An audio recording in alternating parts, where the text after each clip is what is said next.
پیارے ساتھیوں السلام علیکم، کیسے ہیں؟ امید ہے کہ آپ سب حضرات خیر و عافیت سے ہوں گے۔ آج کی اس ویڈیو میں ہم اعتکاف جیسی جو اہم عبادت ہے اس کے متعلق بات کریں گے۔ امید کرتا ہوں آپ غور سے سماعت فرمائیں گے۔ پیارے ساتھیوں، سب سے پہلے تو یہ بات ذہن نشی کر لی جائے کہ اعتکاف جو ہوتا ہے وہ فرض کفایہ ہوتا ہے۔ فرض کفایہ کا مطلب یہ ہے کہ اگر بستی میں سے، گاؤں میں سے کسی ایک شخص نے بھی اعتکاف کر لیا تو وہ سب کے ذمے سے ادا ہو جائے گا، اور اگر کوئی ایک شخص بھی 10 دن کے لیے اعتکاف میں نہ بیٹھا تو پھر پوری بستی والے، پورے گاؤں والے اس گناہ میں شامل ہوں گے۔ ساتھیوں، اعتکاف بہت بڑی عبادت ہے۔ اللہ کے رسول صلی اللہ علیہ وسلم نے ارشاد فرمایا کہ ایک دن کا اعتکاف، 10 دن کے لیے بیٹھتے ہیں لیکن ایک دن کے اعتکاف کے بارے میں بھی اللہ کے رسول نے فرمایا کہ ایک دن کا اعتکاف بندے کو جہنم سے اس طرح دور کر دیتا ہے جس طرح آسمان اور زمین، یا جس طرح مشرق اور مغرب۔ تو کتنی بڑی اہم عبادت ہے، کتنی افضلیت کی حامل یہ عبادت ہے، اور ہم اس سے بے خبر ہیں۔ اللہ کے رسول صلی اللہ علیہ وسلم نے فرمایا کہ انسان پورے سال دنیا کے کاموں میں مشغول رہتا ہے، کھانے کمانے میں، دولت اکٹھا کرنے میں، اپنے اہل و عیال میں، رشتہ داروں میں، پورے سال ان چیزوں میں بیزی رہتا ہے، مشغول رہتا ہے، لیکن 10 دن خاص اللہ تبارک و تعالیٰ کے گھر میں جا کر کے، وہاں ٹھہر کر کے اس کی عبادت میں مشغول رہنا، دیکھیے وہاں بڑے بڑے فائدے ہوں گے۔ ایک تو 5 وقتہ انسان نماز پڑھے گا، علماء کرام کے بیانات وہاں ہوں گے، ان کو وہ سنے گا، تلاوت قرآن کریم زیادہ سے زیادہ کر پائے گا، تسبیحات زیادہ سے زیادہ پڑھ پائے گا۔ ایک سب سے بڑا جو فائدہ ہے وہ یہ ہے کہ اعتکاف کرنے والے کو لیلۃ القدر جو ہے وہ مل جائے گی، وہ نصیب ہو جائے گی۔ اگر وہ اس رات کو سو بھی گیا تو بھی وہ مسجد کے اندر ہوگا، اعتکاف کی حالت میں ہوگا، تو اللہ تبارک و تعالی لیلۃ القدر کا جو 1000 مہینوں سے بھی زیادہ افضل رات ہے، اس کی عبادت کا جو اجر ہے وہ اس کو عطا فرما دیں گے۔ تو ہم اپنے محلے کی مسجد میں، اپنے علاقے کی جامع مسجد میں اعتکاف میں بیٹھنے کی کوششوں میں لگ جائیں۔ کچھ لوگ مجھے یہ کام کرنا ہے، مجھے اس مشغلے میں لگنا ہے۔ کچھ نوجوان ساتھی کہتے ہیں میرا تو ایگزام ہے، امتحان ہے۔ تو میں بتا دوں کہ اگر شروع میں ہی انسان کوئی اس کو شرعی عذر ہو، یعنی کہ امتحان دینا ہے، 27ویں روزے کو اس کا امتحان ہے، تو اس امتحان کو مستثنیٰ کر سکتا ہے جس وقت وہ اعتکاف کی نیت کر رہا ہے۔ ویسے تو 10 دن کا مسلسل اعتکاف ہونا چاہیے، لیکن اگر اس طرح کا عذر ہو تو اس میں وہ جا سکتا ہے، اس کو اجازت ہے۔ ایک بات اور یاد رکھنی ہے کہ جو انسان اعتکاف کر رہا ہے، اگر اس کا روزہ ٹوٹ جائے گا تو اعتکاف بھی ٹوٹ جائے گا، اور اسی طریقے سے وہ کسی شرعی عذر کی وجہ سے مسجد سے باہر نکل سکتا ہے۔ بغیر شرعی عذر کے اگر وہ مسجد سے باہر نکلے گا تو اس کا اعتکاف فاسد ہو جائے گا، ٹوٹ جائے گا۔ شرعی عذر مثلاً قضاء حاجت کے لیے جائے، یا کوئی انسان اس کو کھانا لا کر کے دینے والا نہیں ہے تو کھانا لینے کے لیے جا سکتا ہے۔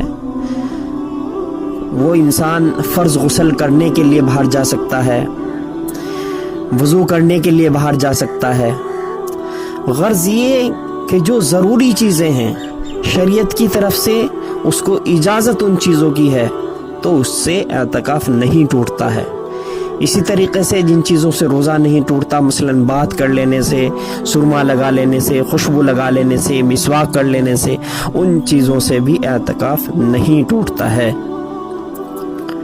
एक और बहुत बड़ी बात लोगों के जहन में रहती है, उसको भी मैं यहाँ साफ कर देना चाहता हूँ कि एक इंसान है, उसको वैसे तो वो एतकाफ़ कर रहा है, लेकिन उसकी रिश्तेदारी में या जान पहचान में इंतकाल हो गया किसी का, तो उसको जनाजे में शरीक होने की इजाज़त नहीं है। अगर वो जनाजे में शरीक होगा तो उसका एतकाफ़ टूट जाएगा, ख़त्म हो जाएगा। क्यों? क्योंकि जनाजे में भी शरीक होना वो फ़र्ज़ किफ़ाया ही है, और यहाँ भी वो एक फ़र्ज़ किफ़ाया की अदायगी कर रहा है। तो मस्जिद में रह कर ही उसके लिए वो दुआए मग़फ़िरत करे, उसके लिए कुरान करीम की तिलावत करके इसाले सवाब करे, या और भी उसके इसाले सवाब के लिए जो ज़राए हो सकते हैं उसको मस्जिद में रह कर ही वो अंजाम दे सकता है। इसी तरीके से एक एतकाफ़ करने वाला शख्स था, वो बहुत ज़्यादा बीमार हो गया। बीमारी की वजह से उसको डॉक्टर के यहाँ जाना पड़ा, हॉस्पिटल में जाना पड़ा। तो डॉक्टर के पास जाने की वजह से या हॉस्पिटल में जाने की वजह से भी उसका एतकाफ़ फासिद नहीं होगा। साथियों, कुछ ज़रूरी मसाइल अगर रह गए हों और मैं उनको बता ना पाया हूँ, मेरे जहन में अभी वो ना आए हों, तो आप कमेंट्स में पूछ सकते हैं, मैं इंशाअल्लाह उनका जवाब देने की कोशिश करूँगा। लेकिन मैं उम्मीद करता हूँ कि एतकाफ़ की ये जो अहम इबादत जो हमारे सामने आ रही है, रमज़ानुल मुबारक का आखिरी अशरा हमारे सामने आने वाला है, उसमें एतकाफ़ की इस अहम इबादत को पूरी करने की कोशिश करें। और कोई भी मस्जिद किसी भी बस्ती की, किसी भी गांव की बिना मोतकिफ़ के ना रहने पाए, वरना पूरी बस्ती वाले इस गुनाह में शामिल होंगे। और फिर वो मैंने बताया था कि अल्लाह तबारक व तआला अल्लाह के रसूल सल्लल्लाहु अलैहि वसल्लम के ज़रिए हम तक जो बातें पहुँचाई हैं, लक़द कान लकुम फ़ी रसूलिल्लाहि उस्वतुन हसना, अल्लाह के रसूल की ज़िंदगी तो हमारे लिए नमूना है। तो अल्लाह के रसूल ने अपनी ज़िंदगी के आखिरी हिस्से में एतकाफ़ की बहुत ज़्यादा, अल्लाह के रसूल ने बहुत ज़्यादा एतकाफ़ किया है, हर साल एतकाफ़ करते थे। तो उनकी सुन्नत ज़िंदा करने का मौका है, उनकी ये सुन्नत ज़िंदा करें और गुनाह में शामिल होने से हर बस्ती वाले को, हर अपने जान पहचान वाले को बचाने की कोशिश में लगें। जो एतकाफ़ करेगा उसके लिए तो वो बड़ा अजर बताया ही है कि मशरिक़ से मगरिब तक या आसमान से ज़मीन तक जितनी मसाफत है, जितनी दूरी है, इतनी दूरी अल्लाह तबारक व तआला एक दिन के बदले में जहन्नम के और उस बंदे के दरमियान मसाफत को कर देंगे। और ये सिर्फ हमारी कौम ही का काम नहीं है, बल्कि कुफ़ार और मुशरिकीन जो थे वो भी अपने तरीक़े से एतकाफ़ करते हुए आए थे। ये बात अलग है कि अल्लाह तबारक व तआला ने उनका उस एतकाफ़ को कबूल ना किया हो, क्योंकि वो अपने बुतों को सामने रख कर के, ये एक जो हालत होती है एतकाफ़ की, इसमें अपने आप को ढाल लिया करते थे। लेकिन हमें तो वहदहु ला शरीक लहू की इबादत करनी है, उसके सामने रहना है। इंसान 10 दिन रहेगा उस माहौल में तो एक नूरानियत उसके अंदर आएगी, एक तो वो चीज़ उसके अंदर पैदा होगी जो दूसरी जगहों से उसको हासिल नहीं हो सकती है, जो रुपये पैसे से हासिल नहीं हो सकती है, जो माल दौलत से या और किसी चीज़ से हासिल नहीं हो सकती है। तो साथियों, जो भी एतकाफ़ कर रहा हो और मेरी ये बात, मेरी ये वीडियो उस तक पहुंची हो, तो अपनी दुआओं में मुझे ज़रूर याद रखें, क्योंकि अल्लाह तबारक व तआला मोतकिफ़ की दुआओं को बहुत जल्द कबूल करता है।